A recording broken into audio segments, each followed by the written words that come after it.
KSRTC അർദ്ധരാത്രി മുതൽ പണിമുടക്കും. കൗമുദി ഹെഡ്ലൈൻസിലേക്ക് സ്വാഗതം. പണിമുടക്ക് പിൻവലിക്കില്ലെന്ന് KSRTC തൊഴിലാളി യൂണിയനുകൾ.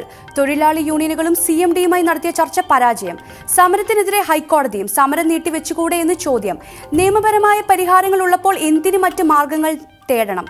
ചർച്ചയിലൂടെ പരിഹരിക്കുകയല്ലേ ശ്രമിക്കേണ്ടതെന്നും ഹൈക്കോടതിയുടെ ചോദ്യം. സമരത്തിൽ നിന്ന് ജീവനക്കാർ പിന്മാറണമെന്ന് ചർച്ചയിൽ MD ടോമിൻ തച്ചങ്കരി ആവശ്യപ്പെട്ടെങ്കിലും യൂണിയനുകൾ നിലപാടിൽ ഉറച്ചു നിൽക്കുകയായിരുന്നു. പാനലുകാരെ ഘട്ടം ഘട്ടമായി ഉൾക്കൊള്ളാനാണ് സർക്കാരിന്റെ ആഗ്രഹം. സിംഗിൾ ഡ്യൂട്ടി പാറ്റേണുമായി ബന്ധപ്പെട്ട് ഗതാഗത സെക്രട്ടറിയുടെ റിപ്പോർട്ട് വന്നിട്ടില്ല. ശമ്പള പരിഷ്കാരം തീരുമാനിക്കേണ്ടത് സർക്കാർ.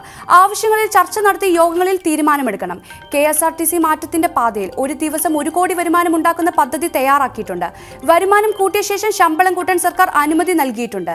നിലവിൽ ഒരു പണിമുടക്ക് താങ്ങാനുള്ള ശേഷി KSRTCക്ക് ഇല്ല എന്നും തച്ചങ്കരി. ചർച്ച പരാജയപ്പെട്ടതോടെ സംയുക്ത ട്രേഡ് യൂണിയൻ ഇന്ന് അർദ്ധരാത്രി മുതൽ അനിശ്ചിതകാല പണിമുടക്ക് ആരംഭിക്കും. ശമ്പള പരിഷ്കരണം നടപ്പിലാക്കുക, പിരിച്ചുവിട്ട പാനലുകാരെ തിരിച്ചെടുക്കുക എന്നീ ആവശ്യങ്ങൾ ഉന്നയിച്ചാണ് പണിമുടക്ക്. അയ്യനെ കാണാൻ നിരാഹാരം. ശബരിമലയിൽ ദർശനത്തെത്തി പോലീസ് തിരിച്ചിറക്കിയ യുവതികൾ നിരാഹാരത്തിൽ.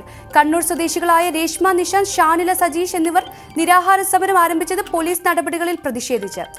ദർശനത്തിനെത്തിയ തങ്ങളെ പോലീസ് നിർബന്ധിച്ച് തിരിച്ചിറക്കുകയായിരുന്നു.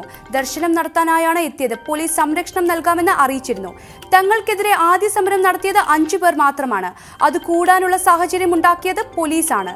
ശബരിമലയിൽ ദർശനം നടത്താതെ മാല അഴിക്കാനോ വ്രതം അവസാനിപ്പിക്കാനോ തയ്യാറല്ലെന്നും യുവതികൾ. ആചാരം സംരക്ഷിക്കുന്നവർ മാല അഴിക്കേണ്ട ആചാരം എന്താണെന്ന് പറയണമെന്ന് രേഷ്മ നിഷാന്ത്. അവർ പറയുന്ന ആചാരത്തിന് തയ്യാറെന്നും കൂട്ടിച്ചേർക്കൽ. കണ്ണൂർ, കോഴിക്കോട് മേഖലയിൽ നിന്നുള്ള 8 പേരുടെ സംഘമാണ് മല കയറാനെത്തിയത്. യുവതികളെയും കൂടെയുള്ള പുരുഷന്മാരെയും പുലർച്ചെ 4:30 നീലിമലയിൽ വെച്ചാണ് പ്രതിഷേധക്കാർ ശരണം വിളിച്ച് തടഞ്ഞത്. പ്രതിഷേധക്കാരുടെ എണ്ണം കൂടിയതോടെ ഇവരെ പോലീസ് അനുനയിപ്പിച്ച് തിരിച്ചയക്കാൻ ശ്രമിച്ചു. ആവശ്യത്തിന് സുരക്ഷ നൽകാനോ ദർശനത്തിന് യുവതികൾക്ക് വഴിയൊരുക്കാനോ പോലീസ് തയ്യാറായില്ല. കൂടുതൽ പോലീസ് രംഗത്തെത്തി യുവതികളെ അനുനയിപ്പിക്കാൻ ശ്രമിച്ചെങ്കിലും ദർശനം നടത്തിയേ മടങ്ങൂ എന്നായിരുന്നു യുവതികളുടെ നിലപാട്. നിരോധനാജ്ഞ പിൻവലിച്ചതിനാൽ ആളുകൾ അതിവേഗം കൂട്ടം കൂടുകയും ചെയ്തതോടെ പോലീസ് പ്രത്യേക വാഹനത്തിൽ ഇവരെ പമ്പയിലേക്ക് മാറ്റുകയായിരുന്നു. മോദിയെ വിമർശിച്ച് കടകംപള്ളി. പ്രധാനമന്ത്രി നരേന്ദ്രമോദിക്കെതിരെ രൂക്ഷ വിമർശനവുമായി ദേവസ്വം മന്ത്രി കടകംപള്ളി സുരേന്ദ്രൻ. ഇന്ത്യയുടെ പൈതൃകം തകർക്കാൻ ശ്രമിക്കുന്നത് നരേന്ദ്രമോദി എന്ന് പ്രഖ്യാപനം. ശബരിമലയിൽ ദർശനം നടത്താൻ ശ്രമിച്ച യുവതികളെ തിരിച്ചിറക്കിയതുമായി ബന്ധപ്പെട്ട് മാധ്യമപ്രവർത്തകരുടെ ചോദ്യങ്ങൾക്ക് മറുപടി പറയവെയായിരുന്നു മന്ത്രിയുടെ വിമർശനം. മോദിക്ക് മറുപടി പറയാൻ താൻ ആളല്ല. എന്തുദ്ദേശത്തിലാണ് ഇന്നലെ മോദി കേരളത്തിലെത്തിയതെന്ന് എല്ലാവർക്കും അറിയാം. കേവലം രാഷ്ട്രീയ പ്രചരണത്തിനാണ് ഉദ്ഘാടന വേദി അദ്ദേഹം ഉപയോഗിച്ചതെന്നും കടകംപള്ളി. സ്ത്രീകളെ ശബരിമലയിൽ തടഞ്ഞത് പ്രാകൃത നടപടി. പോലീസ് സംയമനത്തോടെ പെരുമാറി. അക്രമികളുടെ പേക്കൂത്തിന് പോലീസ് നിന്നുകൊടുത്തില്ലെന്നും മന്ത്രി. ബ്രിട്ടൻ പ്രതിസന്ധിയിലേക്ക്. ബ്രിട്ടൻ വീണ്ടും രാഷ്ട്രീയ പ്രതിസന്ധിയിലേക്ക്. ബ്രെക്സിറ്റ് കരാർ ബ്രിട്ടീഷ് പാർലമെന്റിൽ പരാജയപ്പെട്ടു. 230 വോട്ടുകൾക്കാണ് ബ്രെക്സിറ്റ് പാർലമെന്റിൽ പരാജയപ്പെട്ടത്. 202 MPമാർ മാത്രമാണ് കരാറിനെ അനുകൂലിച്ച് വോട്ട് ചെയ്തത്. 432 MPമാർ കരാറിനെ എതിർത്ത് വോട്ട് ചെയ്തു. വിശ്വാസ വോട്ടെടുപ്പ് ആവശ്യപ്പെട്ട് ലേബർ പാർട്ടി നേതാവ് ജെർമി കോർബിൻ. 2016 ജൂൺ 23-നാണ് യൂറോപ്യൻ യൂണിയൻ വിടുന്നത് സംബന്ധിച്ച് ബ്രിട്ടനിൽ ഹിതപരിശോധന നടന്നത്. യൂറോപ്യൻ യൂണിയൻ വിടുന്നതിനെ അനുകൂലിച്ച് 51.9%, എതിർത്ത് 48.1% വോട്ട് ചെയ്തു.